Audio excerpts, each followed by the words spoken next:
All right, so we're here with Max Della Pia and Ted, not Ted. Leo. My good friend has a black lab named Ted, so that's the confusion there. Anyway, so just a few questions about yourself. Could you give us a little background on your history and what you do professionally? You have a long history of very interesting titles and lines of work. Well, I started out at the Air Force Academy.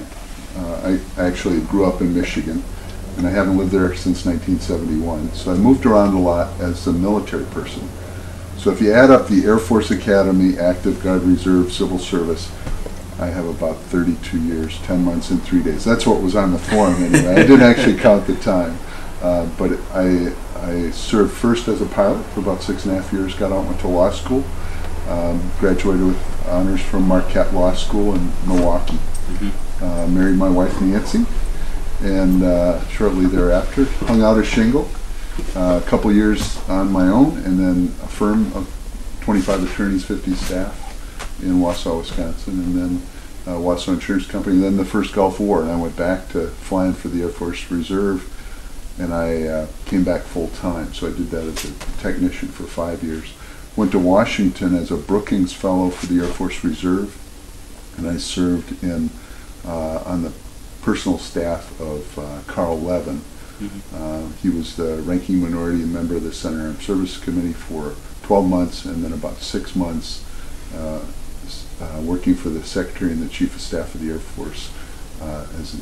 I was the special advisor to the commander of the Air Force Reserve Command, and I was also working in Air Force Senate Liaison. So I got to travel with members, went to Puerto Rico and Russia.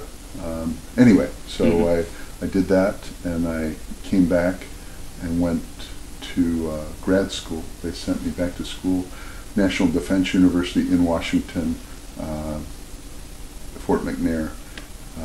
Used to be called the Industrial College of the Armed Forces, and now it's called the Eisenhower School of National Resource Strategy.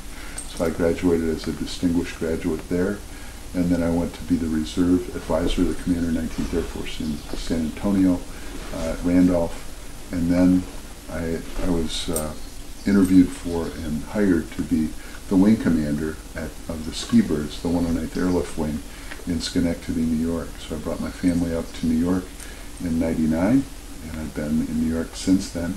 Spent 9.5 years in the Burnt Hills area in Saratoga County, and then I've been here since 2008. And I worked for Lockheed Martin after retirement, so as a business development professional.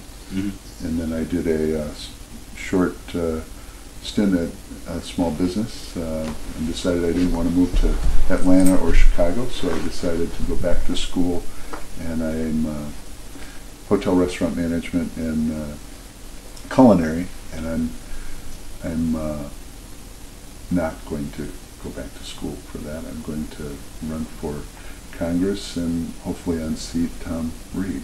So that brings us here. What do you why Congress with a career like that?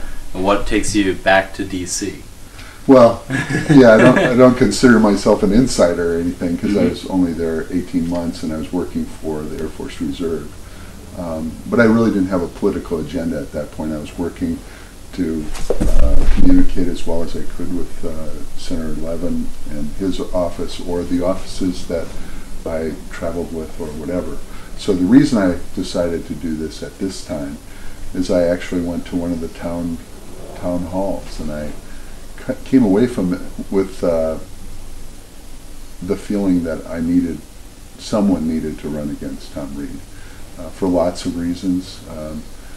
It seems that he's out of touch, in my opinion. He doesn't seem to really have a heart for the people, and I think he's directed, I consider there's way too much money running around Washington, and if it costs on average $1.6 million to run a campaign, this one could cost as much as $3 million. I'm not a multimillionaire, but I do feel strongly that if people are motivated for change and they want something different, and they want the person that they send to Congress to work for them, then I think change can happen. Mm-hmm. So that's why. I guess another reason is my father always used to say, service is what gives life purpose, and I really believe that. And I feel like I still want to serve, and I would love to serve in that capacity, and I'd be honored to serve the 23rd District in that way. Mm-hmm. And one part I did want to touch on that I missed over, family, personal life. What do you do outside of the business and the professional sphere? Well, I love to ski, and I recently became a member of the National Ski Patrol, and I'm on the ski patrol at Creek Peak, so I try to ski some and help people. That's something that I enjoy doing. I like to play golf. I don't get to do it all that much, but I do enjoy that. And I like sailing, but I haven't done that much since I moved to New York.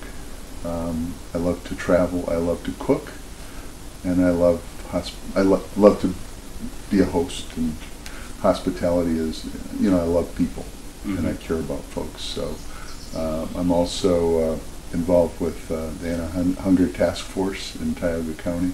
I feel strongly about that. There are 4,200 kids that get, food. They get lunch and breakfast at school, but during the summer they don't. So we're trying to fill that void and fill that gap, so to speak. So we're working at doing that. Mm-hmm. And one of the standard questions I'm going over with a lot of the congressmen or the potential candidates is what does it mean to you to be a good congressman, an effective congressman? I thought a lot about that. One of the things is you really need to listen to people, not just for the sake of having a conversation, but actually listen to them to find out what their concerns are and try to make things happen that are in their best interest.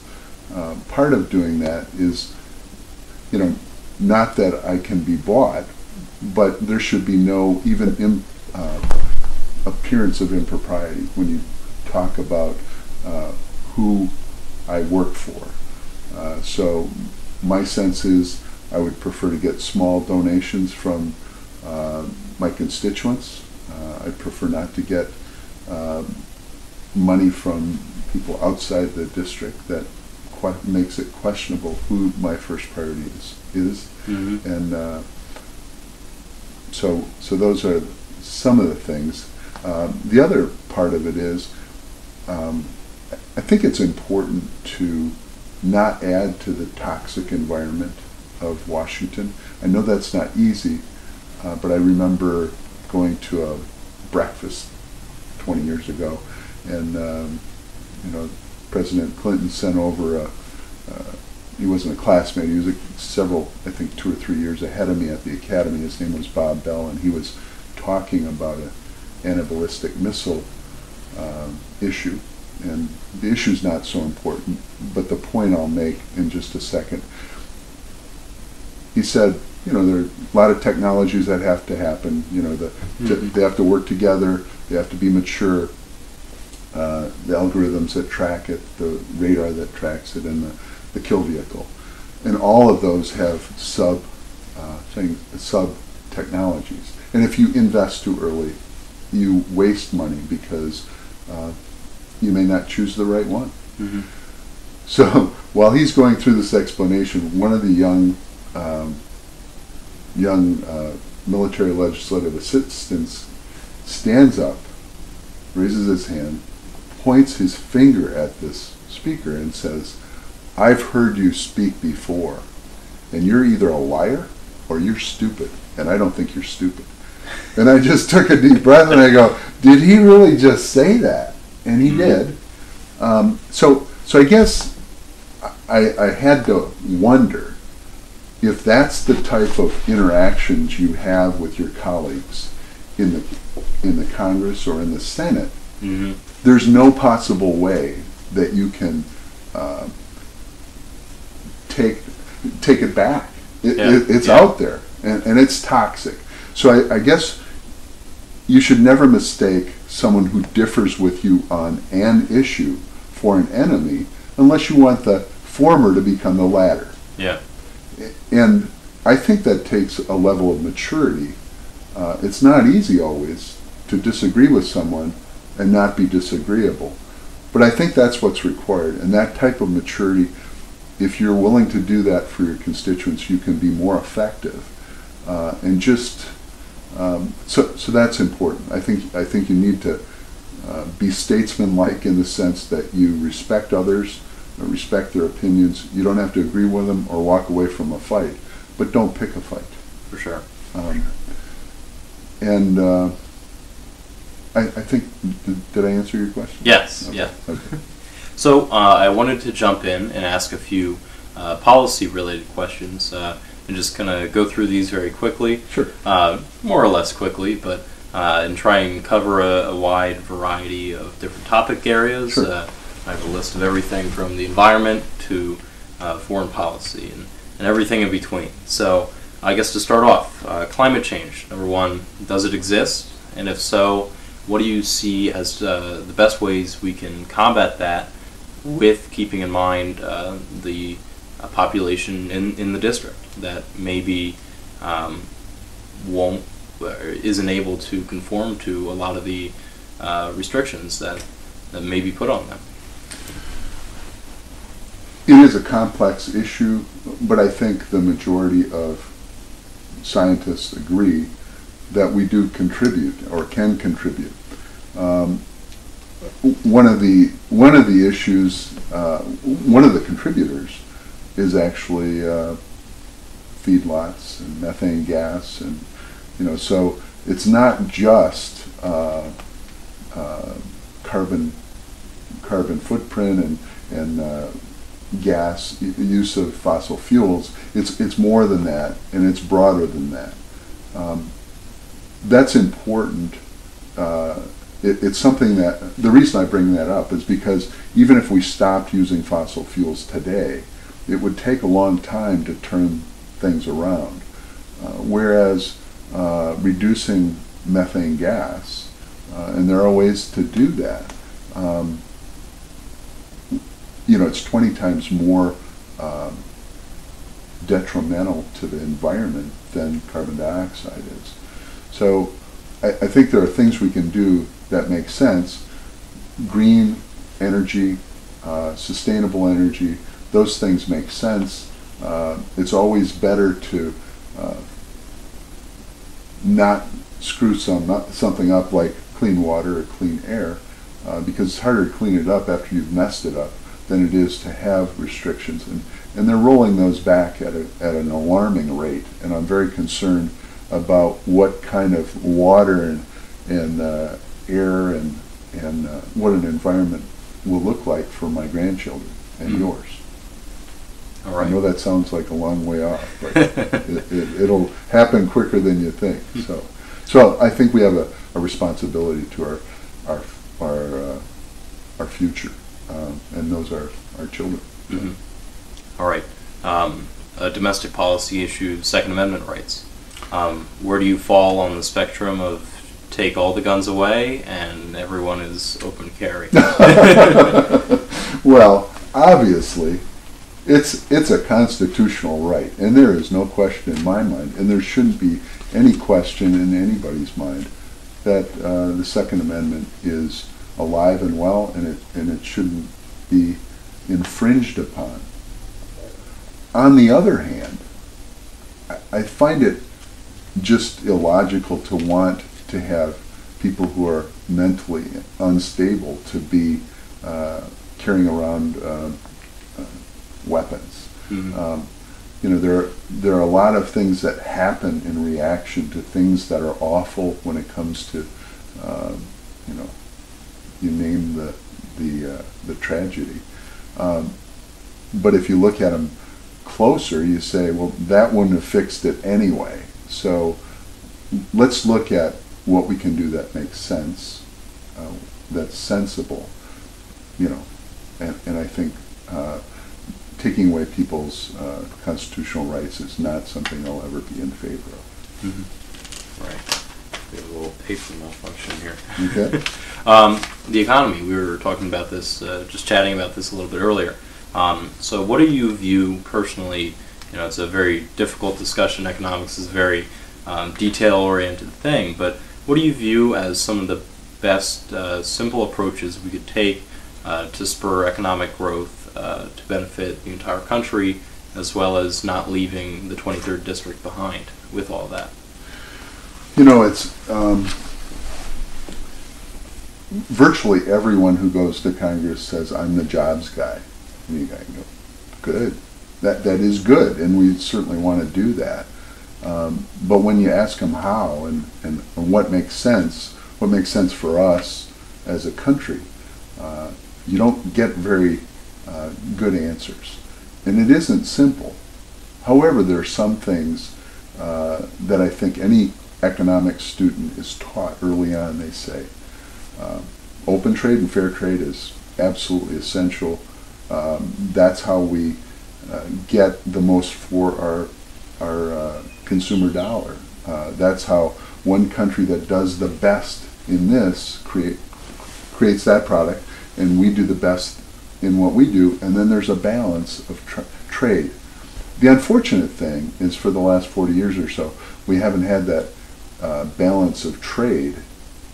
Actually, it's very unbalanced. It's a negative. We don't have a trade surplus in virtually everything we trade in, except a few exceptions. One is cardboard and recycled paper. Not a big dollar item for us, but it is true. That goes to China. Mm-hmm. They turn it around and make things to pack things around the things they sell us, and then we have a trade imbalance with them. Mm-hmm. That's not really what we're looking for. Boeing is something, commercial aircraft are something that we do have a positive trade balance with, and one of the few significant ones. Unfortunately, we're making a bargain with China, and we're offshoring not only administrative tasks, but now it's what they call KBO, knowledge-based offshoring. Yes. And that's very scary because we're not only providing them the manufacturing know-how, we're also the quality control, and also giving them proprietary information. Mm-hmm. Easy for me to say. And what that's going to do, it's going to eliminate that from our good economic future. An example, in the mid-90s, there was Monsanto had a product, you may have heard about it, Roundup. Yep. And they had a joint venture with China, and they said, we'll build you 5 plants, and then you can sell it on the market, open market. And before they had even cut the ribbon on the first plant, they were already competing on a world market for Roundup, mm-hmm. Which tells you something. This is not a benign environment. There are things that are happening against our country and against our economy that we shouldn't stand for. Mm-hmm. And there is a report that's done every year. I think it's like 380 pages worth of things that countries do. They target green energy, and they spend billions to support and prop up their offerings, and they basically don't allow us to fairly compete. And we lose something that we've had proprietary information for years. Mm-hmm. So getting back to that, how do we respond? We need to take action when someone isn't really a fair trade person. I mean, it's one thing to trade with the UK or EU, but when you trade with a China mm-hmm. that is not looking out for your best interests and not looking at things like workers' rights, environmental controls, and not playing fair, we need to respond aggressively.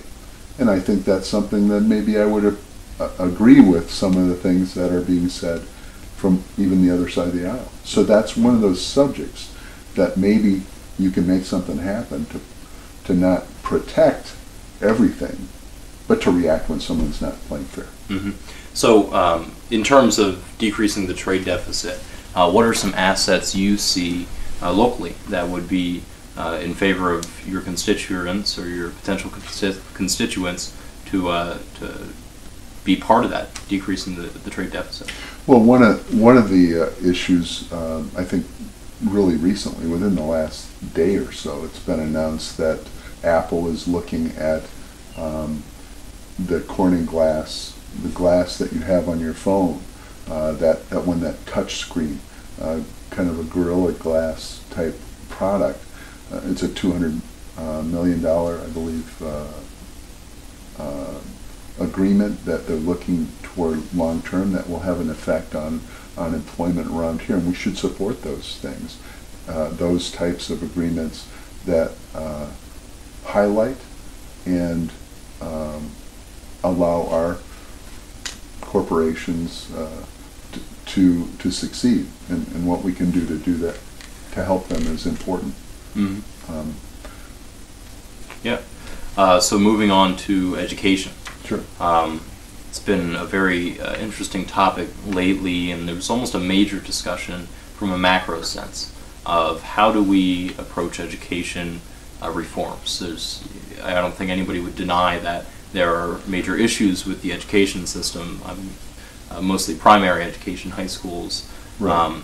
And I think not so much with colleges and universities, because if you look at it, the demographics show that people from all over the world want an education from the United States, and so I guess one of the main issues that concerns me is when we have a education secretary that has a difficult time articulating anything except I'm in favor of vouchers, and it's very anti-public education. And public education, you don't solve the problems that they have by reducing the amount of money they have to operate. We need to strengthen public education, and the things that I'm seeing in the president's budget are of great concern. They're not, it's not like business as usual. Mm-hmm. Not that everything's solved, but it's of great concern to me that they're looking to almost dismantle public education, and that's a huge mistake. So the way I see it, there are two schools of thought, one of which is to almost rebuild the ship and try sailing on that one, or to put more money into bailing out the current one. Is that, so would you fall more under the terms of investing more money into the current system, or investing more into the system that we have and trying to reform that, rather than some of the experimental things like Secretary DeVos is more prone to? It's really, unless you have the responsibility, you put a responsibility on charter schools and so forth to have some type of responsibility to respond to students that, if they can pick and choose who they're going to put in their school, it isn't a fair thing. I mean, it's obvious that if you have someone that has some special needs, and the public school has to take the person, and I think they should, and we don't require that of a charter school. They can just cherry pick. It's much cheaper for them to do that. They don't have to provide the level of service. And by taking the money away from the public school in that way, you're really undermining something that I think is a national treasure. And the public schools are not perfect, but we need to think of ways of making it better, not abandoning it. Mm-hmm. All right, moving on to foreign affairs. Okay. So yourself having served time in the Gulf War, this is definitely a pertinent question. Stability in the Middle East is unquestionably beneficial to American interests, whether that be economically or socially, security-wise. So in your opinion, should the U.S. be taking more of a direct role in being directly involved with the politics in the region, or do we see more of an isolationist withdrawal? I think it's a major question, especially over the last few months. I think it's foolish to think that you can be an isolationist and be a leader in this country, in this global environment in which we live. The way to affect change and stability is to provide leadership where you can. I believe in doing that with our allies, and that requires us to reinforce and assure them of our commitment to historically, you know what I'm referring to. NATO is something that there should be no question in their mind that we are fully engaged in supporting them, and if there's a military threat to them, we will respond as we're required to under the NATO agreements. As far as the Middle East itself is concerned, I think it's very easy, unless you have an end game, it's very easy to get sucked into doing things and just continually expanding something. You really need to be not just tactical, you need to be strategic and use the tools that you have diplomatically to make other countries do what you want them to do. And the support of your allies can help. We shouldn't be just going it alone, kind of maverick, respond without thinking, shoot, ready, aim. That's not going to be in the best interest of this country. We need to be more strategic in the way that we view this. Yeah. Moving on to healthcare, very big topic recently. So assuming by 2018, by the time you would potentially take office, that the American Health Care Act, or a version of it as we have seen, would pass and be almost the new standard for healthcare. What are some steps you would take within Congress to ensure that all the poverty-stricken areas within the 23rd District receive the care they need as best they can? Well, I think a really good technique would be actually read the legislation before you pass it and try to get as much information as you can and be thoughtful about it. In other words, don't vote for it and then say the Senate can fix it. That doesn't, that's essentially what our current Congressman did. He basically said, we're going to vote for this because the president and our party needs a win, and then kick 24 million people off their health care, 23, 24 million, whatever the number is, and provide basically tax deductions in the amount of $800 million to people who make more than $275,000 a year. Now, I know there may be a few people that make that much money in the 23rd District, but one has to question a congressman that does that purposely, knowingly, and if he's not knowingly doing it, why is he voting? But if he does that on purpose, who is he representing? He's certainly not representing the people I know and care about in the 23rd District, and that's one of the big reasons that I'm very upset about what's going on. It appears to be just whatever it takes to keep a campaign promise. And a promise to whom is my question. Mm-hmm.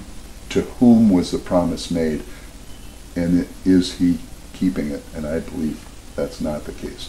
There are a lot of people that are hurting in the 23rd District, and we need to respond to take care of people that can't take care of themselves. And the president's budget has been nothing short of cruel in my mind. Mm-hmm. Going towards immigration. Migrant workers, migrant farm workers can constitute almost 50% of the labor in the dairy industry, the apple and fruits in vineyards, and many of those are large sources of income across the 23rd District. With a big discussion on immigration, what do you think are some ways to properly address that migrant workforce and in terms of immigration reform? There are a lot of elements to that. Let me respond to a couple. Yes. Dairy, for example, that's not considered to be a migrant type thing because it's not seasonal. It's a need that goes through the whole year. But that doesn't mean that our constituents my constituents would not need those type of farm workers. Mm-hmm. When you look at farm work in general, you find that the pay is quite low, and there aren't a lot of people who are not immigrants, or migrants I should say, migrants that are willing to do that kind of work or interested in it. And if they are, and they're good at what they do, I guarantee you they can get a job. It's not an issue of they're taking our jobs, it's they do important work for the agriculture of this district, and they need to have a way to do it that's safe for the migrant worker, fair for them, but more than that, fair for the farmers that need very much that labor pool. I don't think what would you call it, the atmosphere that we're creating around people from other countries is healthy, nor is it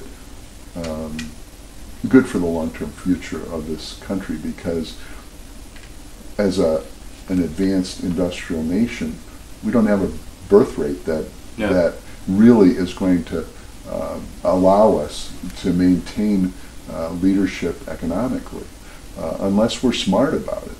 And give you an example, a person I spoke to, the president of RPI, she said over 40% of her postdoctoral candidates are from other countries. Mm-hmm. And many of them, if not all of them, would like to stay.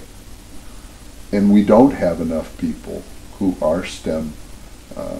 We're trying to interest them, but I guess I would ask people, does it make sense to send them back home and make them competitors? Or would it be better to make them an economic engine to drive our economy forward? And I think that's worthy of discussion and debate. But to just kind of reflexively say, put up a wall, nobody, travel ban, all that, it just doesn't make sense to me. And it doesn't make sense, shouldn't make sense to the people in the 23rd District. Mm-hmm. Another issue, voting and kind of government reform. Since the 2016 election, you've seen a lot of grassroots movements moving forward. Indivisible, Rise Up, I remember them, NYPAN, Sure. Specifically locally, there have been dozens.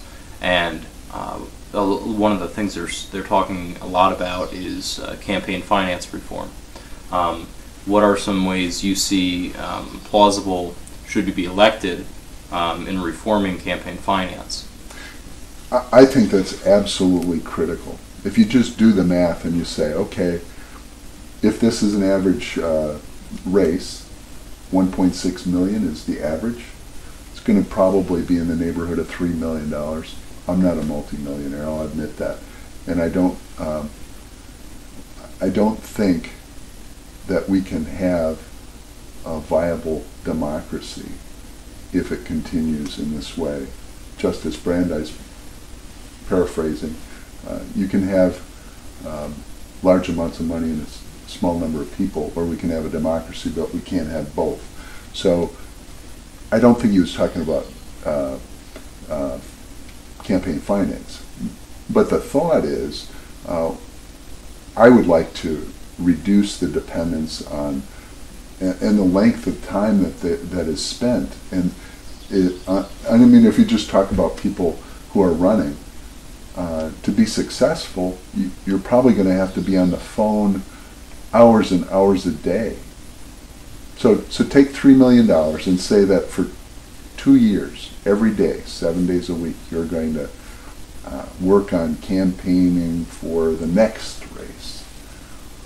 So $3 million divided by 730 is thousands of dollars a day, working 7 days a week.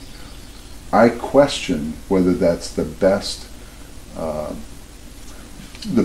application of a congressman's time, and I question whether the results of his or her legislative output is going to be for the best of the people in this district, if that's the way campaigns are financed. It just makes no sense to me, and to me it lacks integrity. It really does. You can say, well, that's the way it's done. I disagree. We need to rethink this one and eliminate as best we can the sources of special interest leverage. Not that we don't talk to people and find out what is in their interest or seek their guidance on things that are technical, but certainly not just here, sign a check and I'll see you later. Right? It's just not good. And that's one of the reasons I think it's important that we embrace all those organizations, because I would prefer to have someone who's interested in making change and doing something different than having a bunch of big checks from people that may not even be from this district. So I see opportunity and possibility in that. There's hope. Yeah. So moving out of our policy side and more into your campaign, that's one of the big questions right now. Looking at the 2016 race with John Plum and Congressman Reed, Plum raised about 1.6, like you were saying, was the average, and Congressman Reed brought in around double that. Sure. So what are some ways, with keeping those grassroots ideals in mind, that you would be able to raise a formidable amount of money to compete with what we've historically seen as a large opponent, money-wise? I would like to think that if you have people, you can't do this unless you're unified, and you're unified to make change. And as long as we are, either as a Democratic Party or as the Progressives, as long as we are stuck on the last election and the frustrations and the however we view the slights or whatever among these groups, if we're not willing to just put that behind us and say, what do we want for the future and what can we do to change? If we can do that effectively, I would say that the people power of getting these people, I see a lot of people that realize that promises that were made are not being kept, and I expect that to continue all the way up until the election. So my hope and my intent is to make, basically use the people who are disenfranchised, who feel disenfranchised by our current representation. And if that can be done effectively, I believe we can win. Another point of the different areas in your district, the different kinds of people in your district, the district is largely rural.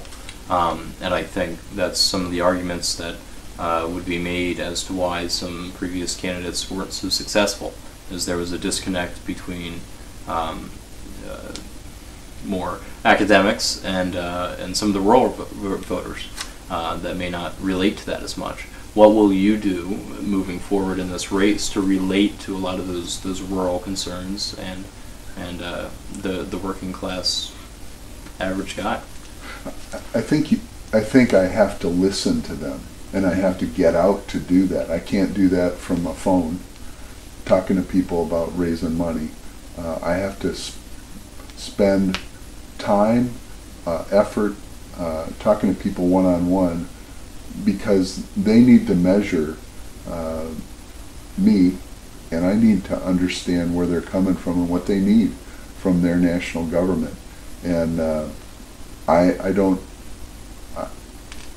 I can't be effective without knowing where they're coming from. I really can't. Mm-hmm. I need to know how can I best serve them. And it isn't by someone saying, we don't keep track of who calls or what your issue is or where you stand on the issues, because it doesn't matter, because the congressman votes his conscience. I will vote my conscience, but I will not do it without listening to the people who send me to Washington and elect me. And I think that's a huge difference. Mm-hmm. And lastly, the one question I'm asking all of you that I'm interviewing is, should you lose, what do you look to leave on the campaign trail post-primary? Is there a certain aspect for which that you want other people to take away by your candidacy in this very potential primary? You know, that's a really good question. And I would say that it is as important for me, it's more important for me to say what people need to hear than for me to say what they want to hear. So if I only look at, am I successful at going to Washington as this district's congressman or not, as the sole determiner of whether it's been worth it or it's been, I've done some good or I've served in some way. I think if it changes, if I can change people's minds about things like hunger, and you know we have 50 million people in this country that are food insecure, and 17 million of them are children. If we don't feed our children, it's like pay me now or pay me later. We're going to have to, it affects the way that they, inability to thrive, can't concentrate, health problems for the rest of their life. It affects their productivity as a citizen, and it affects their standard of living, but also their quality of life for their life. And for people to think that we can just take 30% out of the SNAP budget when it's about $3 a person per day. I mean, how can you, if you want to go on a diet, that would be an effective one, but perhaps not the most nutritious one. And people say these people are lazy and don't want to work. That's just not so. I mean, the statistics say that about 83% of those households have one or more adults in the family working 40 hours a week, and they can't make it. So is it right as a country, one of the most economically strong countries in the world, to just turn their backs on people who can't make it? I find that to be without a heart, and I can't endorse that. All right, that's all I have, and I look forward to hopefully speaking with you in the future as well. Absolutely, and thank you for coming down. I appreciate it very much. Thanks so much.